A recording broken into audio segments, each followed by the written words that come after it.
Hello दोस्तों, inspired point में आपका स्वागत है।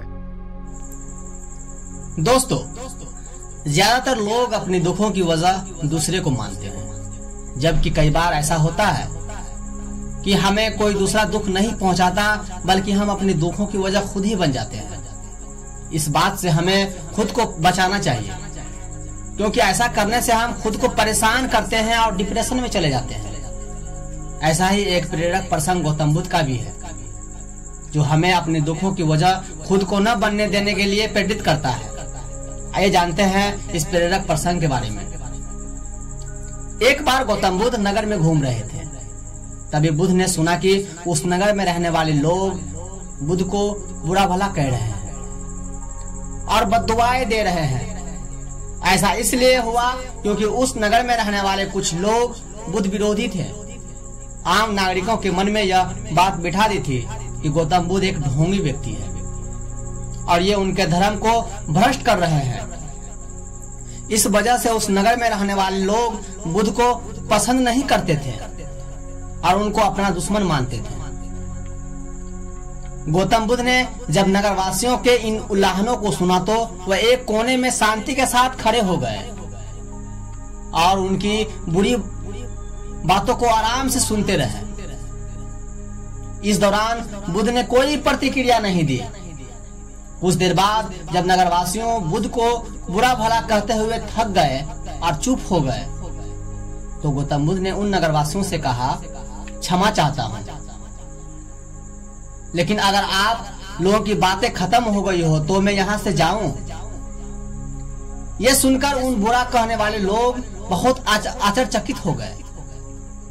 तभी वहां मौजूद लोगों में से एक व्यक्ति ने बोला, हम लोग तुम्हारा गुणगान नहीं कर रहे हैं, तुमको उल्हाने दे रहे हैं और तुम्हें बुरा बोल रहे हैं।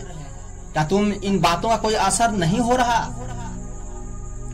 उस व्यक्ति की बात का जवाब देते हुए गौतम बुद्ध ने कहा, आप सब चाहे मुझे कितनी भी गालियां दे या कितने भी बुरा कहे, मैं इन्हें खुद पर नहीं लूंगा, क्योंकि मैं जानता हूं कि मैं कुछ गलत नहीं कर रहा। इसलिए इन बातों का जब तक मैं स्वीकार नहीं करता, तब तक इनका मुझ पर कोई असर नहीं पड़ रहा। इसी बात पर गौतम बुद्ध ने एक कहानी शुरू कर दिया। कहा कि एक व्यक्ति मेरे पास एक गिफ्ट लेके आया था, मैंने उसको गिफ्ट को वापस कर दिया। हमने उनके गिफ्ट को स्वीकार नहीं किया।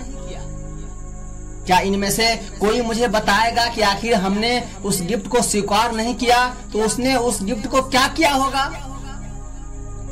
उसी भीड़ से एक व्यक्ति ने खड़े होकर कहा कि वो गिफ्ट अपने साथ ले गया होगा। तो फिर गौतम बुद्ध ने उस इंसान को जवाब दिया कि ठीक उसी तरह तूने हमें गाली दी, बुरा भला कहा, हमने तेरे गाली, तेरे बुरा भला बातों को स्वीकार नहीं किया। तो क्या ये गाली मेरे पास आई या फिर पुनः तेरे पास ही चला गया? इस पर इस बातों को सुनकर आसपास के लोग बड़ा आश्चर्यचकित हो गए कि जिसको मैं इतना बुरा भला बोल रहा हूँ उसको कुछ भी फर्क नहीं पड़ रहा है, कुछ भी असर नहीं कर रहा है। ऐसी उसके अंदर ऐसी क्या ताकत है कि उसको फर्क नहीं पड़ रहा है? उस पर गौतम बुद्ध उस इंसान से कहता है कि आप सब चाहे मुझे कितनी भी गालियां दे या कितनी भी बुरा कहे, मैं इन्हें खुद पर नहीं लूंगा, क्योंकि मैं जानता हूं कि मैं कुछ गलत नहीं कर रहा। इसलिए इन बातों का जब तक मैं स्वीकार नहीं करता, तब तक इनका मुझ पर कोई असर नहीं पड़ रहा है। गौतम बुद्ध ने आगे कहा, जब मैं इन गालियों को, बुराइयों और अपने ऊपर लूंगा ही नहीं, तो ये निश्चित तौर पर आपके पास ही रह जाएगी उस गिफ्ट की तरह और मुझ पर असर नहीं करेगी। ये शिक्षा मिलती है कि गौतम बुद्ध का यह प्रेरक प्रसंग हमें यह शिक्षा देता है और इस बात के लिए प्रेरित करता है कि जब आप गलत नहीं है तो किसी भी गलत और नेगेटिव बातों का असर कभी भी खुद पर नहीं लेना चाहिए, क्योंकि इससे आप अपने दुखों की वजह खुद बन जाते हैं। जब आप ऐसा सोचते हैं तो आप नेगेटिव फील हो जाते हैं, आप डिप्रेशन में चले जाते हैं, आप लोगों के बातों को नेगेटिव ले लेते हैं।